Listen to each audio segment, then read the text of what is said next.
এগুলো গরুর খাবার না, গরুর খাবার আছে, আপনাদের খাবার আছে। তার মানে অনেক কষ্ট করে আপনাদেরকে আসতে হবে, না? কিছুটা লাভ তো আপনাদের জরুরি।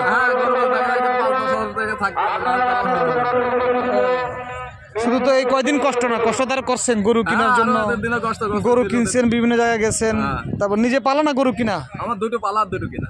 ও, তার মানে ওনাদের কষ্টটা যেন সফল হয় সেটাও দোয়া করি আল্লাহ তাআলার জন্য, ক্রেতা বিক্রেতা দুজনের খুশি হয় নাকি? মাঝখান দিয়ে যেন ফায়দাটা অন্যরা বেশি নিয়ে যায় নাকি? না, এখন দেখা যায় আমাদের বললাম ৫-১০ হাজার লাভজমান হলে আমি বিক্রি করে দেবো। হ্যাঁ, যাক, সবাই যেন আসলে উপকারটা পায়। আপনাদের জন্য কষ্ট করে আসছেন ঢাকা শহরে, এখানে কষ্ট করে খাচ্ছেন, তাই না? 7 ঘন্টা 8 ঘন্টা গাড়িতে কমই ছিল, যাবে অনেক আরো বেশি ঘন্টা থাকে, বেশি থাকা লাগে। আসলে গরু নিয়ে ঢাকা শহরে যারা আসে তাদের ম্যাক্সিমাম খুব সহজ সরল মানুষ, তার গ্রাম থেকে আসে, তারা একসাথে এখানে আসে, এখান থেকে গরু বিক্রি করে এখান থেকে বাড়ি চলে যায়, তাই না? ঢাকা শহরে কি হচ্ছে না হচ্ছে দেখার সুযোগ নাই, সময় নাই, তাই না? তো অনেক সহজ সরল মানুষ, দোয়া করি যেন আল্লাহ তাআলা আপনাদেরকে মানে লাভ সহকারে বাড়িতে ফিরতে পারেন ইনশাআল্লাহ।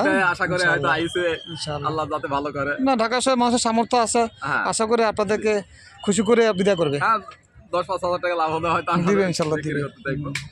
গরিব মানুষ আছে, গরু মাসে গরু আপনার কাছে নাই, যা দেখতে পেলাম আপনার কাছে সব বড় লোক মাসে গরু আছে। হ্যাঁ, এরা হয়তো বা 3 জন 4 জন বা 5 জন মিলে দিতে পারবে একটা গরু। 4-5 জন বেশি আছে।